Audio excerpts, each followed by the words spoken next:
दीवाना देखे मन मचले। अभी कच्ची गले हो कचनार, जवानी मोरे आवन दे।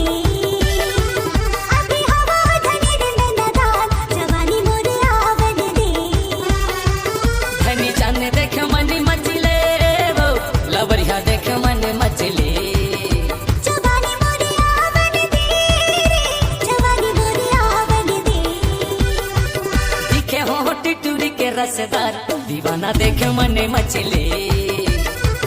अभी कच्ची गले हो कचनार, जवानी मोरे आवन दे।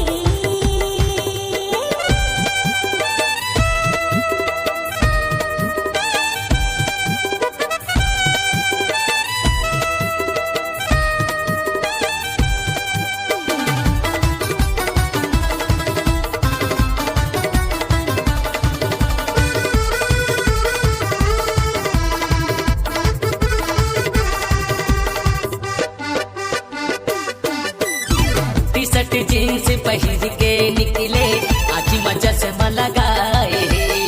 मुस्की ढारत गले मरेंगे, सब दीवाना बनाए।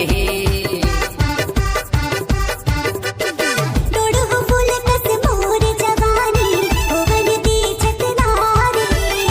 तोरे खातिर मोर जिंदगी अड़पन, कर लेना इंतजार रे। बिलकुरिया देखे मन मचले, वो लवरिया देखे मन मचले। जवानी मोरे आवन दे रे, जवानी मोरे आवन दे। तोरी बोली ले मथे मोरे जान, दीवाना देखे मन मचले।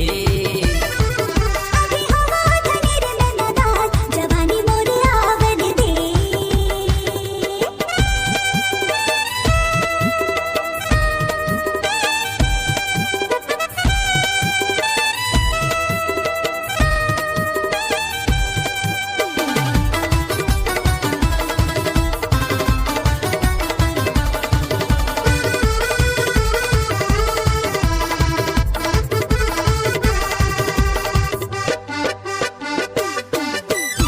गोरी गुलाबी गाल दिखत है, रस भरे तुर जवानी।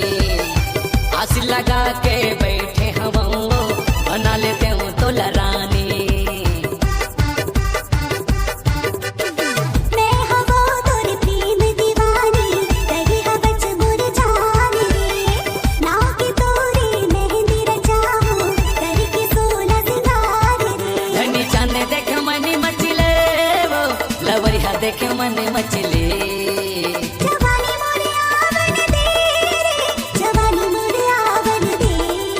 गदीदाए है रे टूरी है जवान, दीवाना देखे मन मचले।